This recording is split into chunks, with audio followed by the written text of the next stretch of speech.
Greetings, Cyberdogs and citizens of the Interbubs. This is a very ill ReNDoG coming at you in another episode of Minecraft Survival from the Hermitcraft server. My goodness, guys, I am feeling so awful today. I hope you're having a much better day than me. Yesterday morning, I woke up with a freaking swollen face like you cannot believe. The whole left side of my face was swollen out the wazoo. I couldn't even see out of my eye. It kind of looked like I'd been punched in the head or I'd fallen off a building or something, guys. I didn't know what was going on. I was panicking like nobody's business.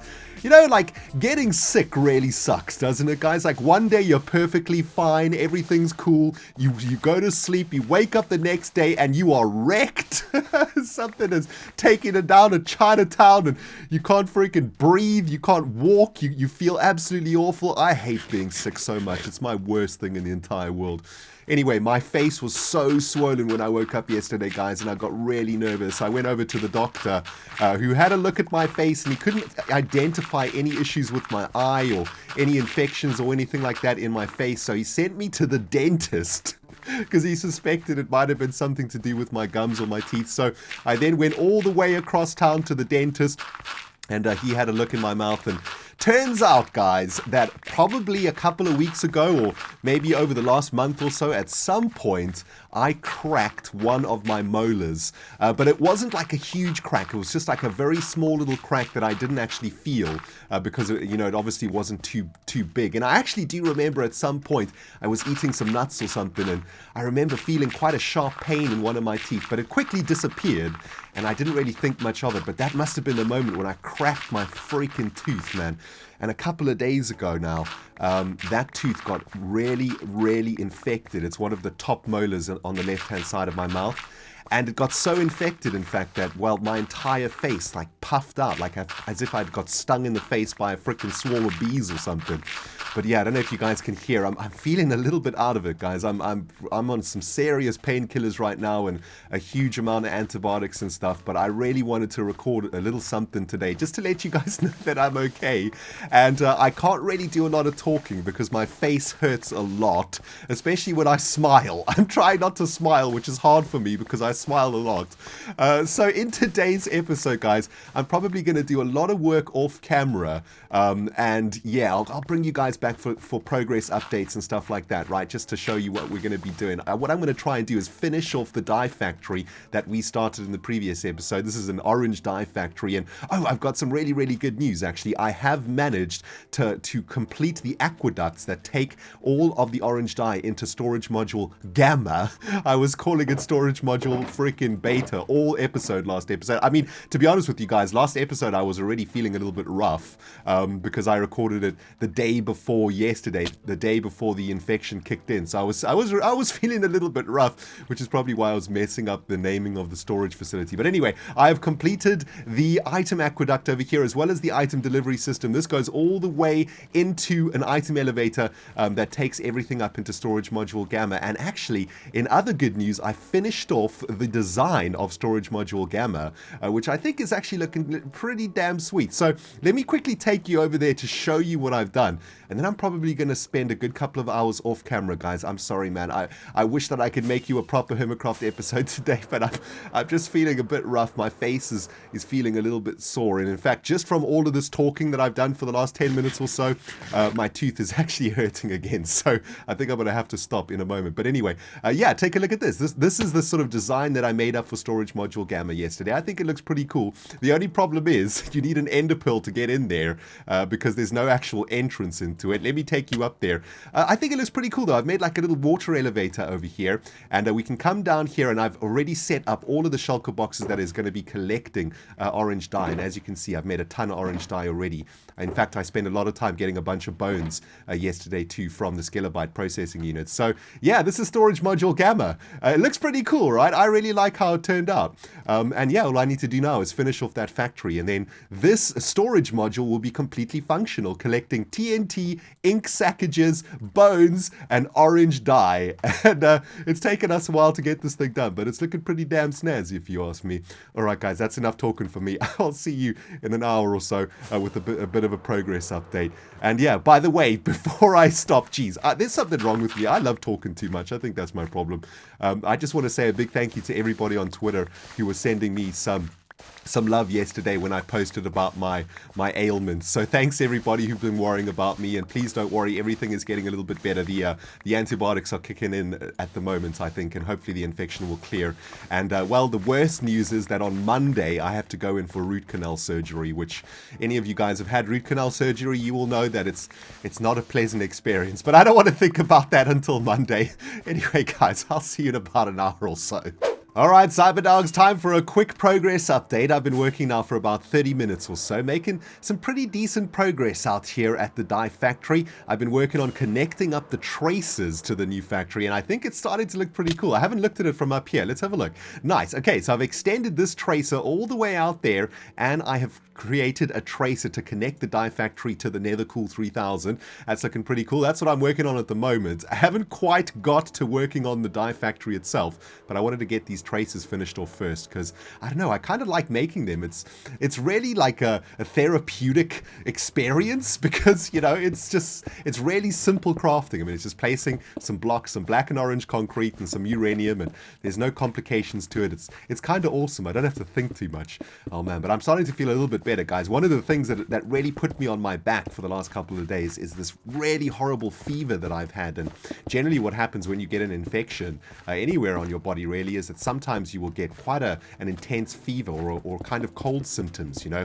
And I've been hit with this horrible feeling of fever and nausea and stuff, and I've been sweating like crazy. I've been in my bed, and one moment I'm super hot and sweating, and the next moment I'm super cold.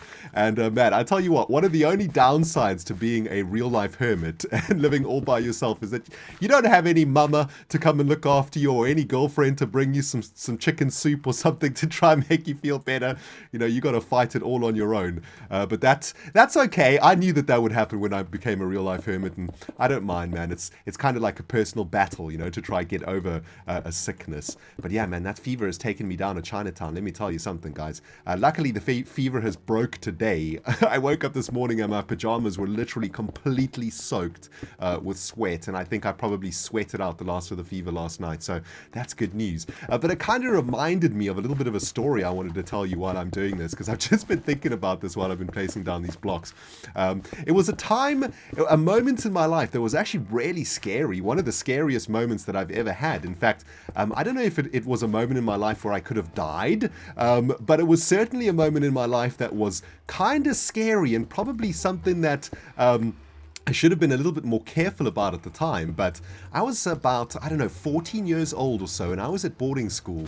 I went to a boarding school in South Africa in the mountains in the middle of nowhere, and on a Sunday we had something called free bounds. And basically what free bounds was a rule that on a Sunday we had to get out of our hostels, you know, get out of our bedrooms, and we had to go and play football on the fields, or go and walk around the grounds of the school, or go do something outside of the bounds of the school grounds. We weren't allowed to be in the school or in the computer rooms or anything like that.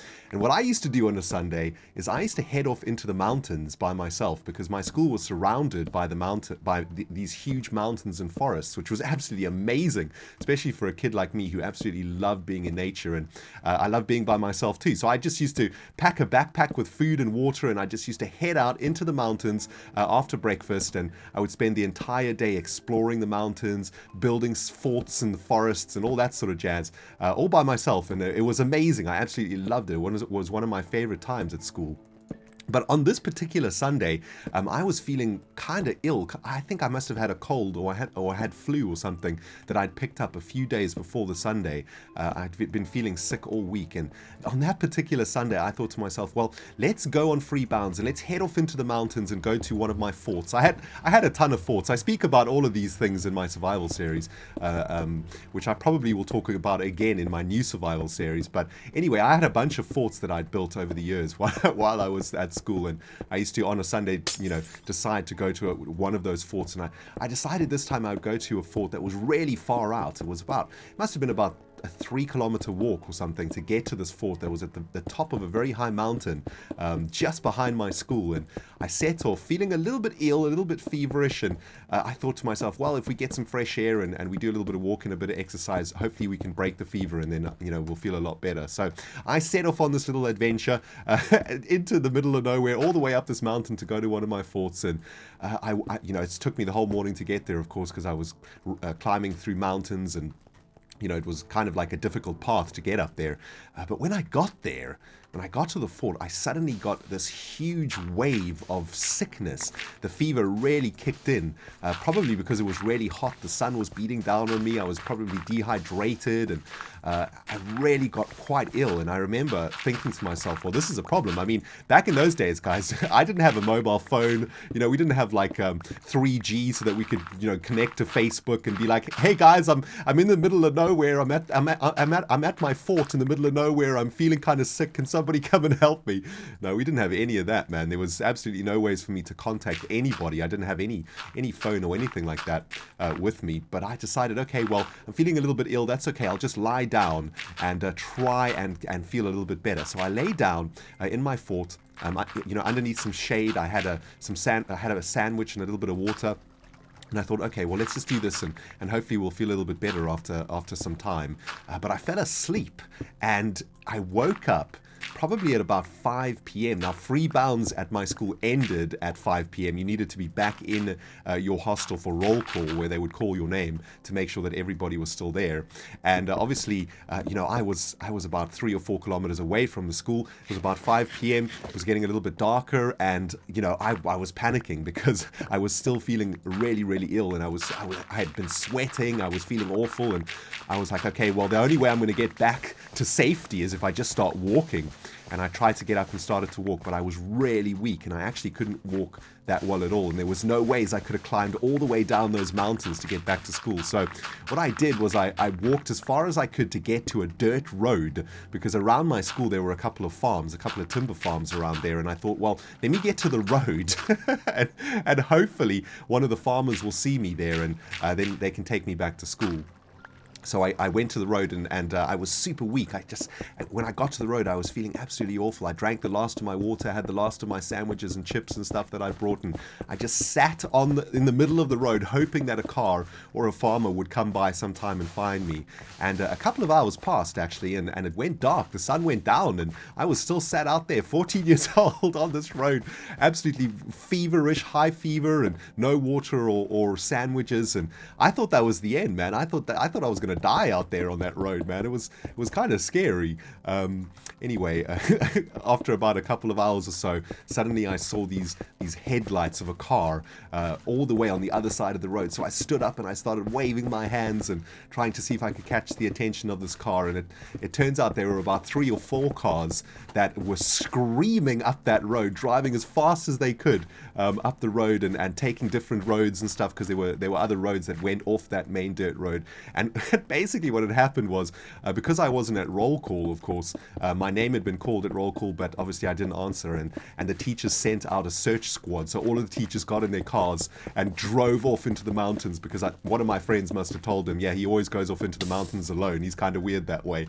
And they came out in a search party to try and find the ReNDoG, and it was my English teacher who actually found me. Thankfully, my English teacher really liked me, and he would, he didn't kick my butt or anything like that for not getting back to roll call. Anyway, he got me back home safe and sound. I got into big trouble for that, actually. I wasn't allowed to go on free bounds for like 3 months or something. I had to stay in my room every Sunday. And yeah, I got into pretty serious trouble. But my English teacher took me back to school and took me to the infirmary or to the medical center of the school, and I spent the night there with a drip in my arm and recovering and stuff, and yeah, I made it out alive, thank goodness. But yeah, this sort of fever reminded me of that story, and pretty crazy, man, pretty crazy. Hey, if you guys have any stories about being sick, hit me up in the comments, make me feel a little bit better to know that I'm not alone out here. Anyway, this is going pretty well, guys. I'm going to take a break now because my face is actually hurting from telling this story. I'll see you back for a progress update in a moment. This part of the netherboard was once a barren wasteland of grey freaking concrete powder, guys, but now it is coming to life. Isn't it looking awesome? Oh man, all of them traces, those uranium traces glowing like crazy at night. Oh, it is looking so freaking awesome. I've been working pretty hard on trying to find a decent design for our dye factory, and look at that. I think it's looking pretty snazzy. Let me take you a little bit closer to show you what I've done. So basically, I've got a whole bunch of orange and black into this thing, and I've tried to cover up a lot of the redstone with some orange glass. I think that looks really cool, and wherever we're using redstone, I've added black concrete underneath it so that when it's working, you'll be able to see it ticking away, and that'll look pretty sweet. And I've also added a little bit more shape into this area over here. So this is where all of our redstone is that we worked on last time, and I've added a couple of black support beams and stuff, just trying to make it look a little bit more interesting.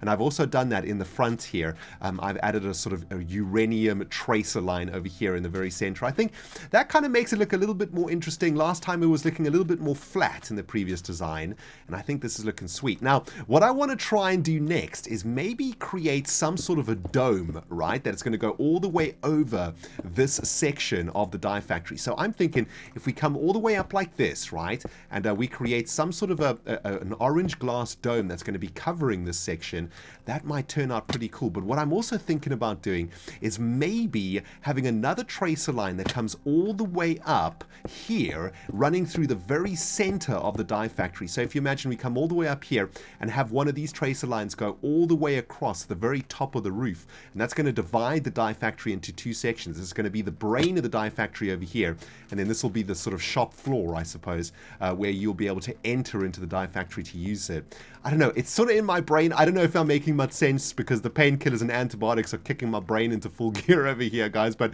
yeah, let me see what I can get done. By the way, I'm going to have to go and dig out a whole bunch of sand and gravel because I am now out of black and orange concrete. So still a couple more hours of Minecrafting to go. But yeah, just wanted to show you where we're at. Looking pretty sweet, man. My friends, even though I am sick as a dog today, I have just managed to unlock an achievement for the episode, which is something that we're trying to do in every episode. So this is kind of awesome. I've just got CubFan135's Desert Destroyer achievement, which is pretty sweet. Here I am out at the freaking sand collection desert that Iskal and I used to create concrete, and yeah, just unlocked this little bad boy. Nice. By the way, I kind of want to show you how wrecked this desert is. It's pretty insane. Look at this, guys. Iskal and I have been mining the absolute jazz out of this desert. All of this sand has gone into creating the ReNDoG Plastic Fantastic Island.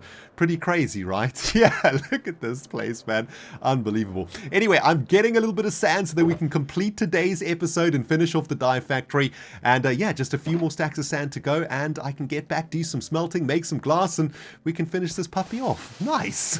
Cyberdogs, I've been taking my Minecraft medicine for about 5 hours non-stop now. I've been playing all day long and been making some good progress here on the netherboard, but I think it's almost time for me to say goodbye, guys. I'm starting to feel a little bit ill again, and I want to go get into my bed, get under the freaking duvet, get some freaking Minecraft videos on my tablet going, and just try and get some early night sleep tonight, I think. But before I head off, I want to show you what I've been doing over here. It's started to look pretty awesome, and I love the way this place looks at night. It is so sweet. Yeah, what I've been trying to do is sort of encase the redstone section of our dye factory in sort of like a glass dome of some kind.